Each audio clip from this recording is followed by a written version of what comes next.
Good morning मित्रांनो. आज आहे आपला 43 दिवस. सकाळ लवकर उठलो, कोमट पाणी घेतलं, फ्रेश वगैरे झालो, आंघोळ केली. त्यानंतर आपण नारळ घेतलं, नारळ पाणी पिलं. नारळ पाणी पिल्यानंतर मग त्यात खोबरं पण होतं, खोबरं पिलं. मग त्यानंतर आपला रात्रीचा भात होता, त्यावर चटणी आणि तूप टाकून नाश्ता केला. मग त्यानंतर आपण गेलो कामावर. कामावरून परत 6 वाजता घरी आलो. घरी आल्यानंतर ब्लॅक कॉफी, केळी घेतली. आपण शूज घालून आपण गेलो रोजच्या कामाला आपल्या जिमकडं.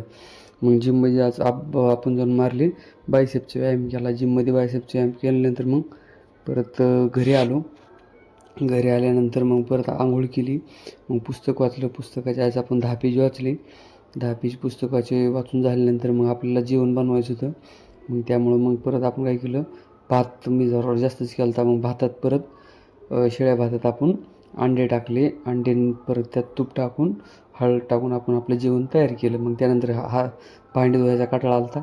म्हणलं कढईतच खाऊ आपण. मग कढईत खाल्लं. परत कढईत खाल्ल्यानंतर परत कढई पण धुवून टाकली. मग टेन्शन नाही. परत आपलं